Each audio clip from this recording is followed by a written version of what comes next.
Watch what's approaching, the supreme moment. Reality striking closer than it seems, don't it? Go ahead, it's for the taking if you want it. If not, the dream dies and you'll be forever haunted. Then confront it. What's good and happy weekend. I planned on doing this and just covering the overall scenario of what we went through in the Tanabata Celebration of 2019. It kind of works out with the actual schedule of the video upload, because this morning I did see Darago 4 post about, being 30 days away from the 2,000 total days of Dokkan Battle. And of course, with that being said, that's almost like a monkey in the wrench where it could really switch things up with the Tanabata Celebration campaign. So with that being said, I want to go ahead and start off by saying, there's a lot of talks of, because of the 2,000 total days falling within the Tanabata Celebration, that along with the stuff that we got last year, it could potentially be a little bit revamped. And I don't know, with the 2,000 days, it could be a brand new LR given out once you hit cumulative 2,000 days, or it might potentially be an EZA for the 1,000-day Spirit Bomb Goku. So there's a lot of speculation as to what that could potentially bring with the total 2,000 days. But bottom line is, it does fall into the overall schedule of the Tanabata Celebration, because the campaign itself does start in July and throughout the end of the month. So it will definitely fall in line with that, and we'll just have to see what comes with it. But let's just talk about the stuff that happened in Tanabata of last year. So of course, we have the missions and login bonuses. I think over on the Reddit side, I think it was something excluding top grossing and logins. I think it was the equivalent of 200 total Dragonstones around that region that you can actually get as a free to play through missions and EZAs and whatnot. So that's probably what to expect with that one. Again, various missions, I'm not going to go through them individually as to what they were, but that's not really the meat of the conversation. What really is important is the Dokkan Fest that did come out last year with the Tanabata Celebration. Of course, for JP, it was the release of the LR Gohan and Goten. Obviously, extremely good units and pretty hyped up overall. So I would imagine with the Dokkan Fest itself, we're expecting a lot of good stuff. Now, the thing to note, right, is basically the problem is they have literally two separate Dokkan Fest banners. So they have the traditional Dokkan Fest, where you do have the LR Gohan and Goten, and I guess last year Kid Goku was kind of featured.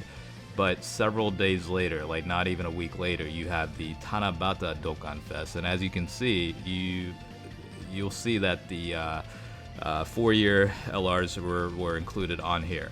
Now, because we already know the 5-year LRs are coming back, what they're most likely going to do, unfortunately, is include them on this banner. Even though LR Gohan and Goten are featured on here as well, the list is like literally 20 SSRs or somewhere around that region. So the chances of pinpointing to a specific unit is pretty extreme.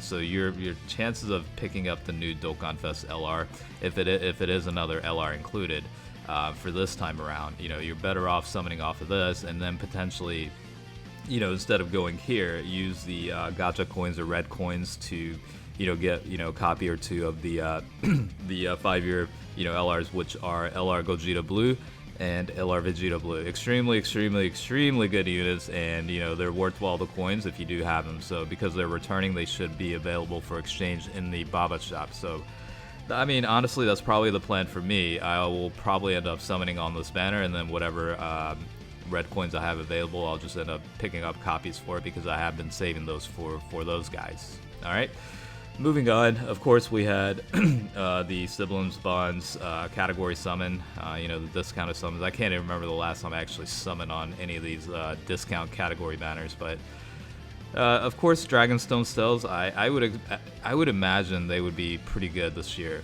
I don't know what exactly they were last year, but I would imagine they would have some pretty good sales for that one. And of course, Dokkan events related to it. Story event. We also did have the Purunga that lasted from July 1st all the way to July 30th. So again, I don't know. Maybe it's it's like we kind of took a brief look at the V-Jump scan on what was available. But if we refer back to last year's Tanabata Celebration, these are basically the hints and what you have to do in order to get the Dragon Ball. But skipping over, these are the available wishes. So I would imagine, somewhat similar to what it was last year. Of course, one of the wishes is 2 of the wish strips, and we'll cover that here in a second, where you can select up to 7 units out of a list of 77. So of course, it's broken out by support, incredible gems, awakening medals and training items, Hercule statues, potential orbs, grand kais, and then the wish strips.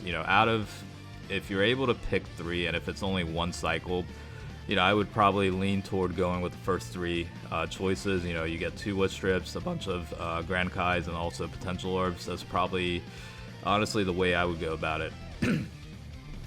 Alright, so back to the schedule itself. Again, the next thing here is the 77th, thank you celebration special characters, or the, Tanabata wish strips. So, if we go on to the wish strips themselves, obviously we had various ways to get them. The last 2, of course, you do need to get them from the Porunga wishes, but if you look through the character list, it might seem a little bit underwhelming, but the fact is, a lot of the units did get easy A's and potentially will in the future, so, it's not necessarily a bad thing. Along with that, and we'll talk about it in a second, but 7 of the easy A's, 7 of the units included on this list, like Metacolor and the Nova Shenron, and amongst others, they actually did receive very good easy A's during this campaign celebration as well. So, the list itself might be a little bit underwhelming, but you got to understand, like, a lot of these units did get easy A's and will do so in the future. So, they could actually become very good units. And that's pretty much where we'll leave it. I'm sure this will be updated to some degree. I'm just not sure what exactly the upgrades themselves will be. All right. And then, of course, the Tanabata Easy A Challenge campaign. And if you go through here, this is the list of 7 units that did get the Easy A. Honestly, they're all extremely good. The Goku's a great stunner, built-in crits, very, very good for like Super Battle Road settings. The Super Saiyan 2 Vegeta is very good defensively. You can get the defensive stats up to like 200-something thousand around that region, so it's a very good defensive unit for some of the longer battles, especially after receiving hits and defense increasing to the max of the passive capabilities. Of course, these guys are more toward the Android category format, but personally, out of the list, it's in terms of like frequency of use, it is definitely the Goku here and the Metacolor. I tend to run the Conquest of Terror and Transformation Boost category setup, and this guy is a very good support for that setup. So either way, all 7 of these individually on their respective teams do very, very well. Okay, so moving on. Again, we do have some additional, story events. These are actually, I think, currently out on JP right now, so of course that'll change.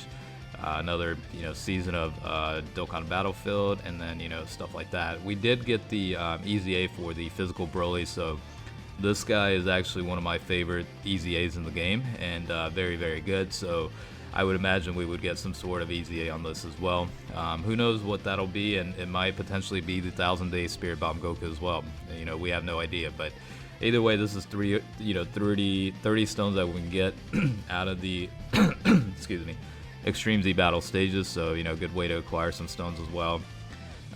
We had that new story event, or I don't know if this is actually new, but it might be, because we led into the 300 million download celebration, whereas more or less the Android Cell Saga theme around that. So another way to get some stones potentially is 21 out of the 3-day weekend stuff. So this is pretty much the summary of things that happened. Like, we had the World Tournament as well. Top grossing, of course, we had 30 stones and 3,000 of the tech orbs as well. So I think the celebration itself should be pretty good. I mean, we should expect a very, very good Dokkan Fest. Hopefully LR to come out along with these guys. Either way, if it's not an LR, I would imagine it would be very, very good, especially with 2,000 total days of Dokkan Battle lined up as well. Of course, the 5-year LRs are back, so even if you don't plan on summoning on this particular banner because of the feature list being so large, you still have the ability to exchange the red coins for the 5-year LR, so I think it'll be very, very well worth it. So overall, I mean, that's pretty much the summary of what to expect. I think, you know, it'll be equal, if not better, in combination with 2,000 days of Dokkan Battle, so we'll have to wait and see as more information comes out. But I think overall, like, we should expect a pretty good celebration period to come up. You know, on top of that, we do have the 350 million or 400 million download celebration that'll come shortly after that. It's literally a month later that'll be happening, and then, you know, that's a dual celebration period between JP and Global, so it'll be an extremely hyped period. So a lot of stuff to do, a lot of stuff coming up, and hopefully it lives up to it. So I don't know, you let me know what your thoughts are on what you guys think will happen with the Tanabata in 2,000 days, and let's get the conversation going. Alright, hopefully you guys enjoyed the video. As always, thanks for watching, and I will catch you guys later. Alright, peace out.